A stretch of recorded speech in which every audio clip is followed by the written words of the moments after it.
Hello and welcome to my podcast in English, number 15.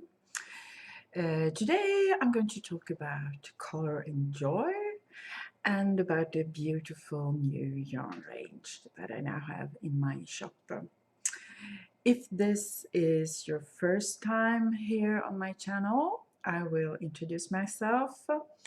I'm Annette Petteri. I'm a designer and teacher in crochet and knitting. I'm Swedish from the origin, but I currently live in France. I've been living here for the major part of my life now, even though I came as an adult. Right now, well, for the past 12 years, I've been living outside Lyon.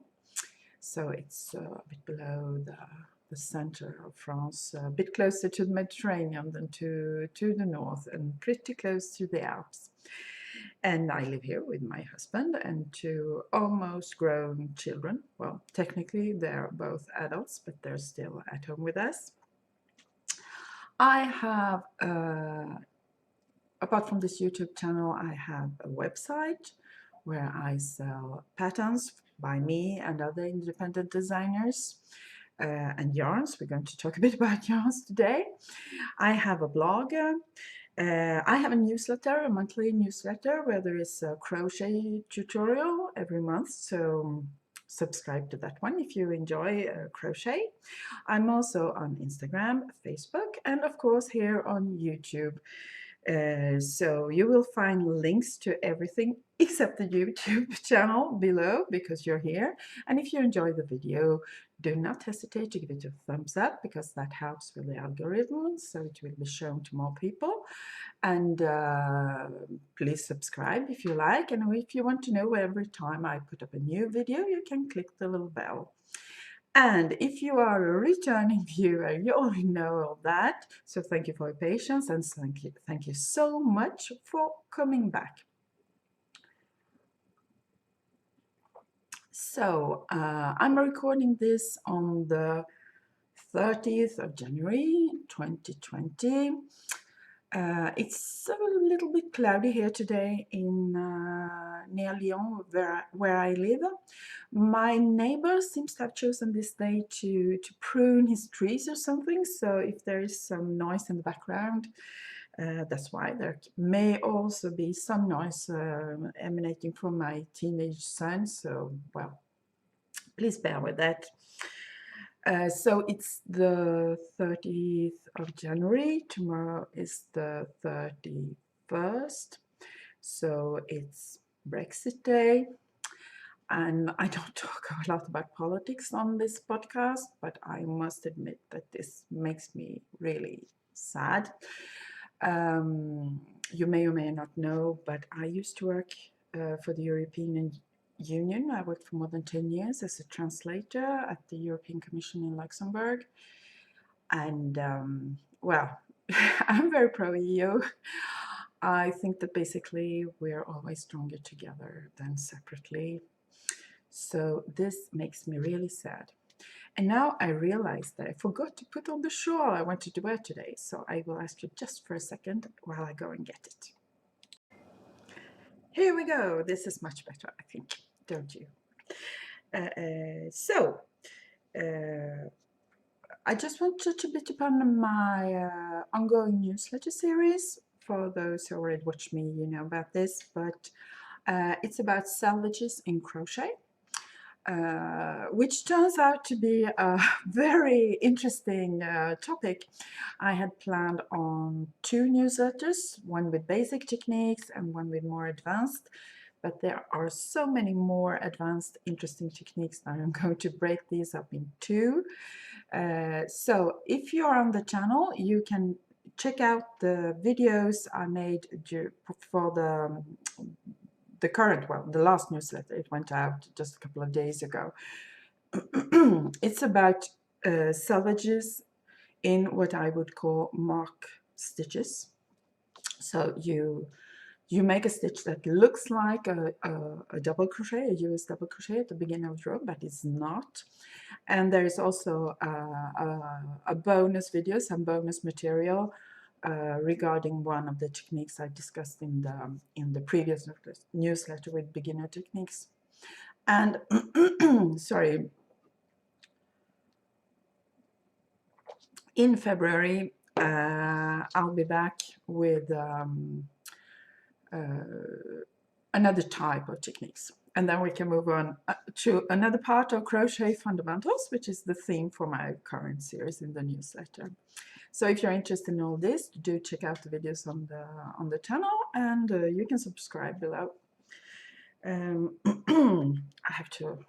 can't remember what I was going to say. Yes, I would just wanted to reflect for a couple of minutes on how different it is to access technical information about anything you want to learn today compared with when I started to crochet.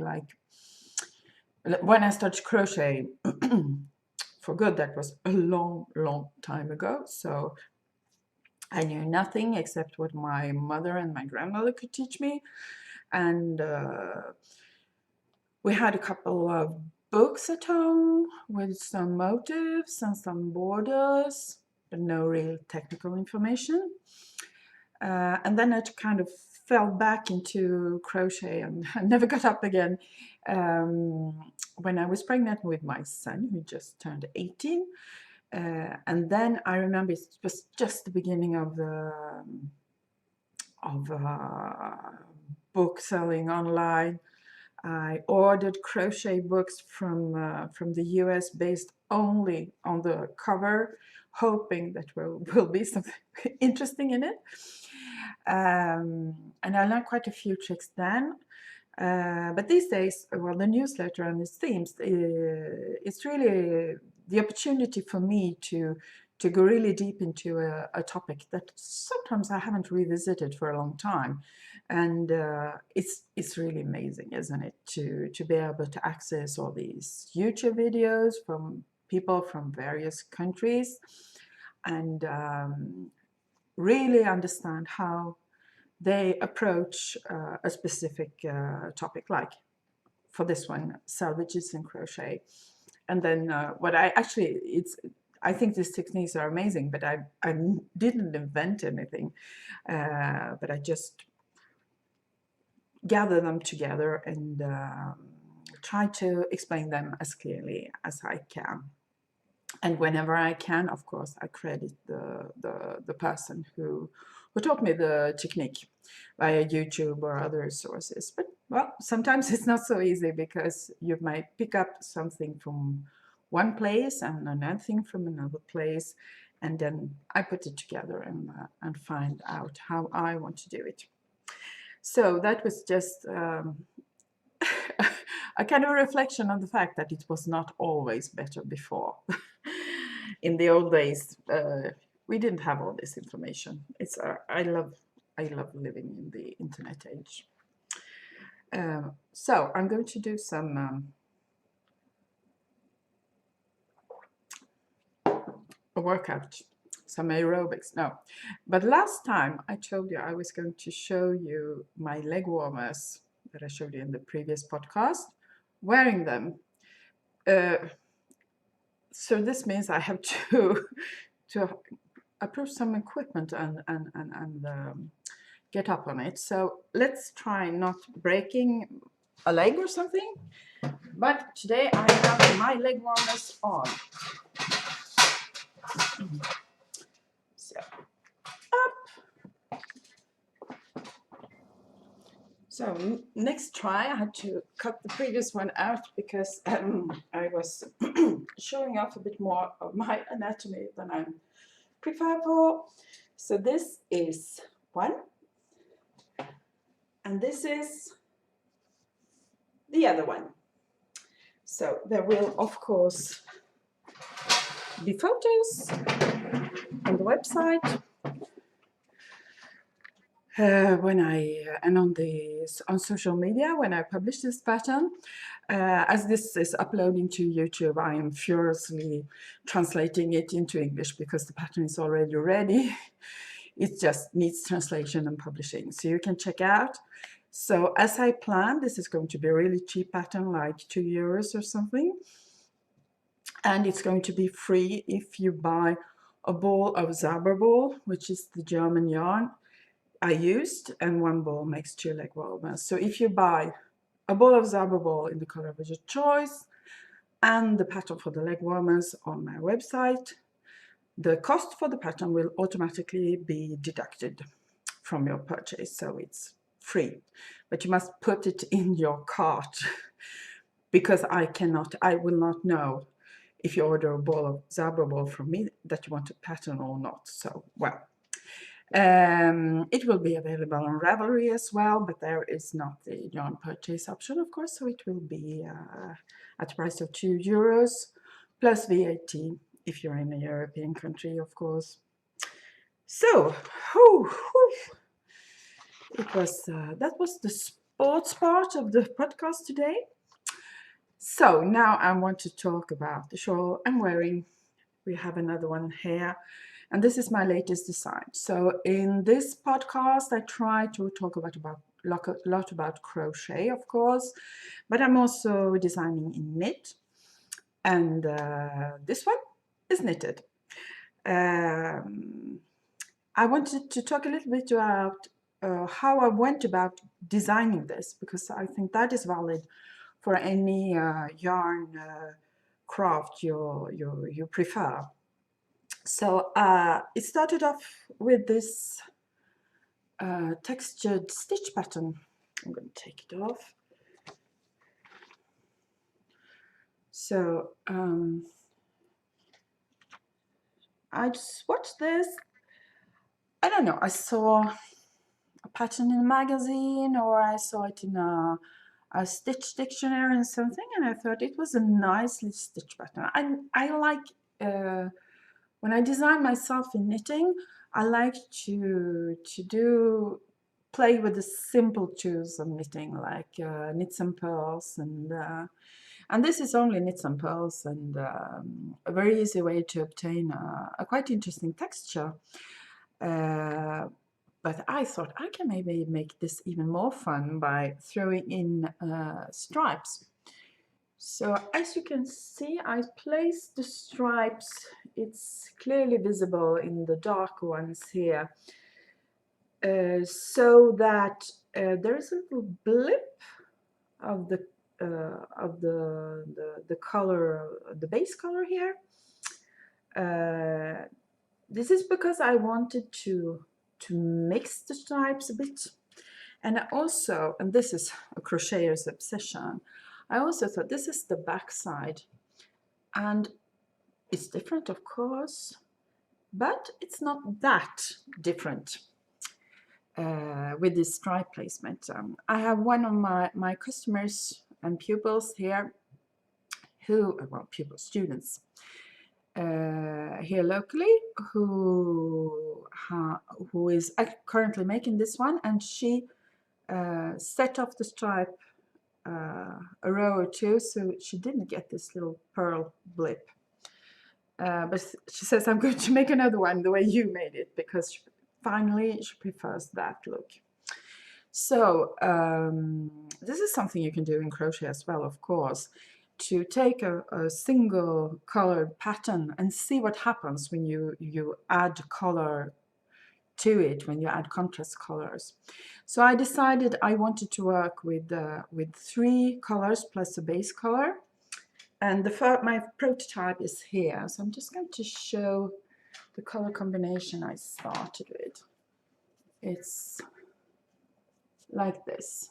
So there are kits on the website, and in the kit you have, of course, the right quantity. You have 3 balls of gray yarn. And this was what I started with, and the same combination exists as a kit with darker gray too. Perhaps I would have chosen this one if I was to make it today, but I was out of stock of this colorway, so that's why. And I must say that working on this pattern made me happy, very happy, and I think the colors played a great part in this, because they were so vivid and sunny and interesting. So that was the stitch pattern for the main part of the shawl. But if, as you can see, there is a quite distinctive feature on this shawl, which is, let's see if I put it on the right side, the pom-pom border. And I love it. I just love it. I just love it. And the inspiration for this, I toyed a bit with this idea, but I wasn't sure, and I wasn't sure why I wanted to put pom-poms. But when I was working on this shawl, I watched a TED talk by, let's see, Ingrid Fettel Lee. And I'm going to link to this TED talk in the description below.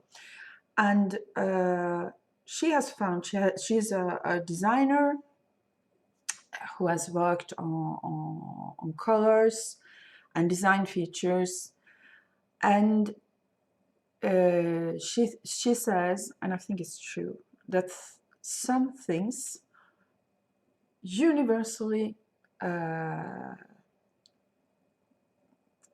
give you the feeling of joy, and vivid colors are one of these. She has also written a book, this one, that I need to read again because it's very, very, very interesting. So, Joyful, the surprising power of ordinary things to create extraordinary happiness. So some things are universally joyful, and part of these things are round shapes and vivid colors. So of course, then I realized why I wanted to put pom-poms on this one. And when I did so, my daughter, who's 23, said, "Don't you think people will find this childish?" And well, that's possible. And Ingrid Fettel has things to say about this too. She says that there is a cultural bias against vivid colors, round shapes, things that make us happy, because we consider that they are not sophisticated enough. Well, I take joy before sophistication any day. And I mean, you can, of course, if you don't feel at ease to work this pattern in vivid colors, you can, of course, dial it down a bit. This one is definitely a bit more subdued, but you still have pink and yellow and the pom-poms. And it makes me very, very happy, actually. So this color combination, just wanted to show it to you. This is the softest one, I think. And I suggest you work this with the light gray color. And then when I was combining colors for the kits, which are of course just suggestions, but I like the suggestions. I also tried this. So these 3 pink ones with the hot pink, really vivid, and the bubblegum pink and the fuchsia. And I think they really are set off when you choose the dark gray with them. And as Ingrid Fettel says, you cannot dissociate, she puts it in another way, but color and sensation or feelings or emotions are so intertwined that you can really not separate the two. So color makes me happy. I hope you too. Yes. And when I showed my design on Instagram, one of my followers there said, "I love it, but I don't knit. Can you make a crochet version?" And this made me think. because this is a question that I see a lot of. Can you make a crochet version? How could I do this in crochet when it's knitted? First of all, if we really prefer the knitted look to the crocheted one, well, perhaps we should knit. And also, I think that crochet is an art in itself, and I'm really not very favorable to try to make crochet imitate knitting, because structurally the two crafts are different, so it will never be the exact same result. And I don't know, it's like, I mean,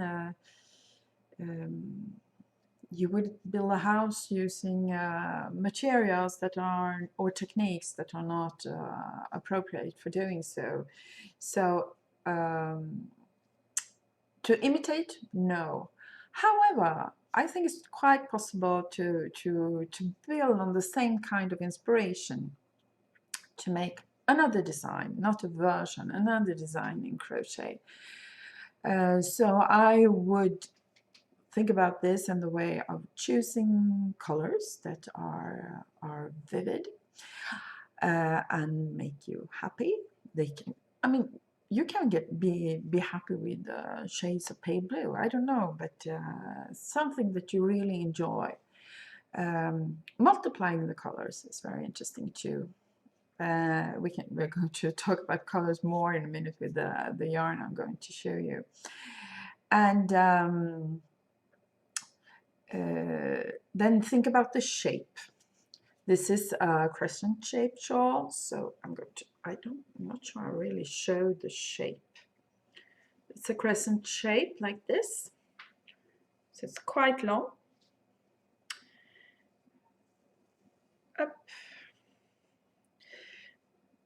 And I think that the fact that it's rounded, it's important. So it could be also a semicircular shawl, of course, or a crescent-shaped shawl. I like making my crescent-shaped shawls in crochet by working a crescent shape, exactly that, sideways first at the top, and then continuing my crochet at the selvage of that one and going downwards. I made a series about shawl shapes in crochet a few years ago. If I remember, I'm going to put the links down below. If not, please, and you're interested, please let me know.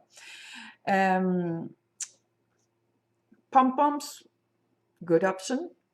I can also imagine, you know, quite short tassels that will look a bit not too tidy. You know, a long tassel can be very tidy and elegant, but short ones can look a bit fun and playful. And then a stitch pattern doesn't really need to be a textured one, but this idea, I think I said it before, this idea to use a solid color stitch pattern and see how it functions with added color, add splashes of color, add different amounts of color, and add several colors and see how it works. That's how I would go about that. I forgot to say that the kits for the Guinguette shawl, I forgot to say its name, I forgot to say everything. This is the shawl Guinguette. Guinguette is a French name, of course. I'm living in France, can't do much about that. And I actually asked my friends, I have a group of friends on Messenger, and I asked them, what does this make you think of? And one of them said, it makes me think of the string lights in a guinguette.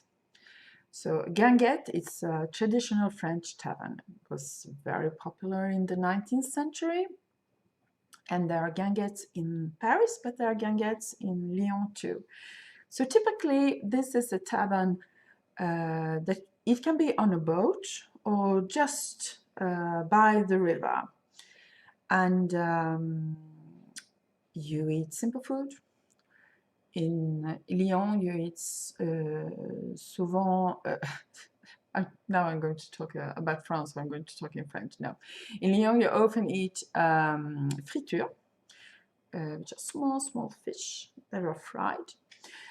You drink not very expensive wines. There can be some accordion music. Perhaps you will dance later in the night. So it's a kind of popular restaurant for not very fancy, but where you can have a lot of fun. And you have this kind of string lights, just like colorful light bulbs strung all over the place. It's typical for a guinguette, so this is why this is guinguette. And the yarn is my fingering weight merino yarn that apart from the kits, you can also find it, of course, ball by ball on the website. It's a classic fingering weight merino, I'd say, and I have it in like 25 colors or something. I can't help myself. It's yes, color and emotion. How can you cut them apart from one another? I can't do it. I just love color. More color, a little bit more subtle colors, but very interesting and very nice. Anyhow, in a yarn that I received just a couple of days ago, and this was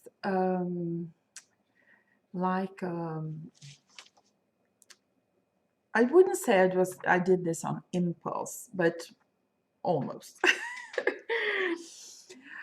I'm subscribed to a newsletter from a Swedish knitwear designer living in Germany, and she showed a piece she had made in a new yarn from a German company. However, it's not produced in Germany, it's produced in South America, in Peru. And I was intrigued, so I clicked over and I was hooked. So this is the yarn Balayage from the German company Pasquale, and it's gorgeous. It's gorgeous. It's so beautiful. So for the moment, you will find these colors on my website, as well as 3 grays. I love everything about this yarn except the labels, but you take them off, don't you? Okay.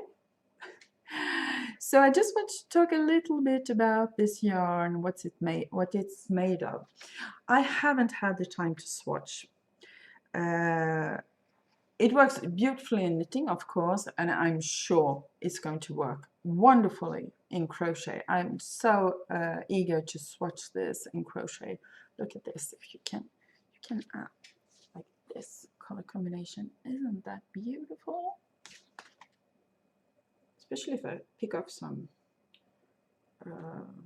dirt on the yarn. It's not dirt, it's a little piece of paper.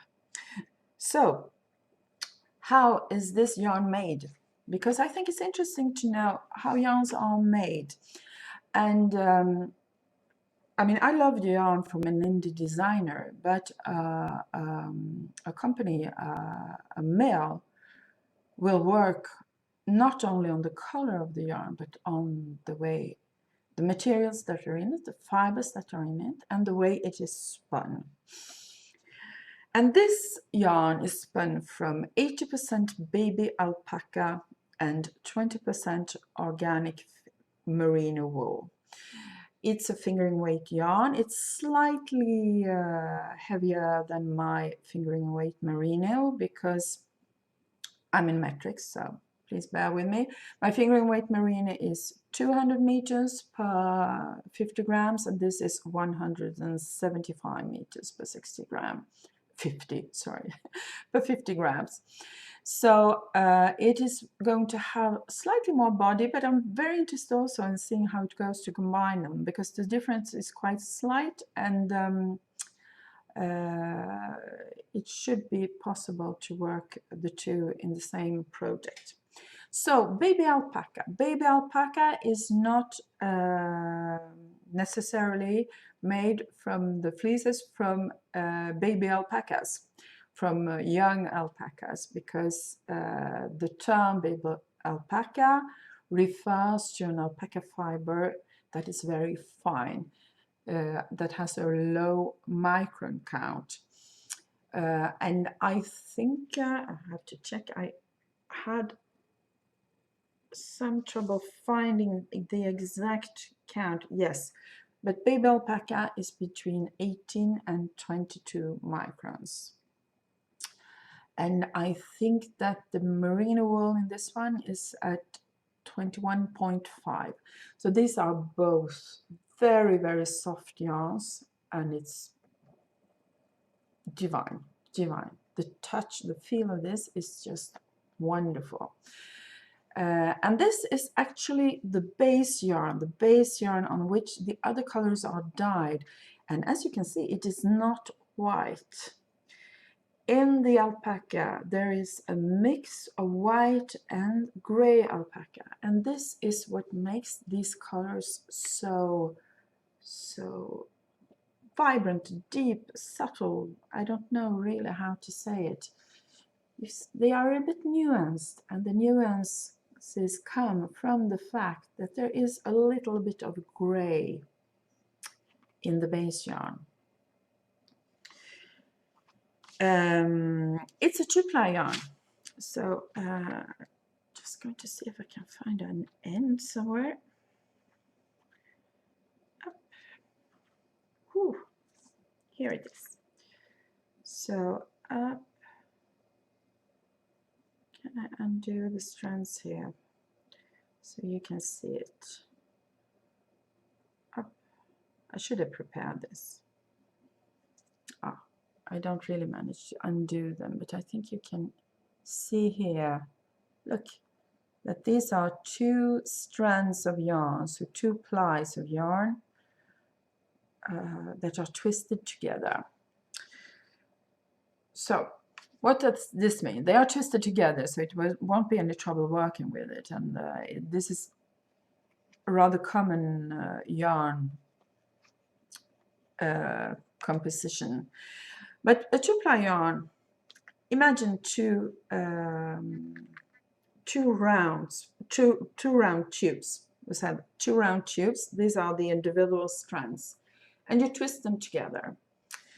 That means that the resulting yarn is going to be not perfectly round, because depending on where you are in the twist, these 2 strands are going to be positioned a bit differently, one towards the other, but it's more like an oval shape altogether than a round one. This means that the yarn will have, and this is hard to show, especially I'd try next time if I had the time to do some swatching, perhaps comparing it with another one. But this means that this yarn will have a very subtle texture, even in a simple stitch pattern. And I'm really interested in seeing. I have seen knitted works with knitted designs with this. I started knitted swatch too, but I'm really interested to see how this works out in crochet, because it should be even more apparent in crochet. Imagine the strand in the double crochet that folds around the leg of the stitch being just slightly asymmetrical and reflecting the light a little bit differently on different parts of it. I'm really looking forward to trying this out. I'm going to put the yarn up on my website very soon. When this podcast is out, you can already find it. So these are the grays, and then I can imagine so many combinations of the colors, because you know, if you have these ones, they're quite close to each other, but then you add in 1 or 2 of the pink ones. you're going to be able to do something really, really nice with this. So I think that was what I had to say today. Help yourself to some joy by using a lot of colors. I'm going to make a short trip to Sweden beginning of February. My daughter will be shipping out any orders that come in during that time, so there will be no interruption of service. Then I'm going to take a trip to Alsace in northeast of France to teach one-day class and to have a two-day pop-up store there. So I think my next podcast will be in about a month. Until then, have a lot of joy fondling your yarn. See you soon. Bye bye.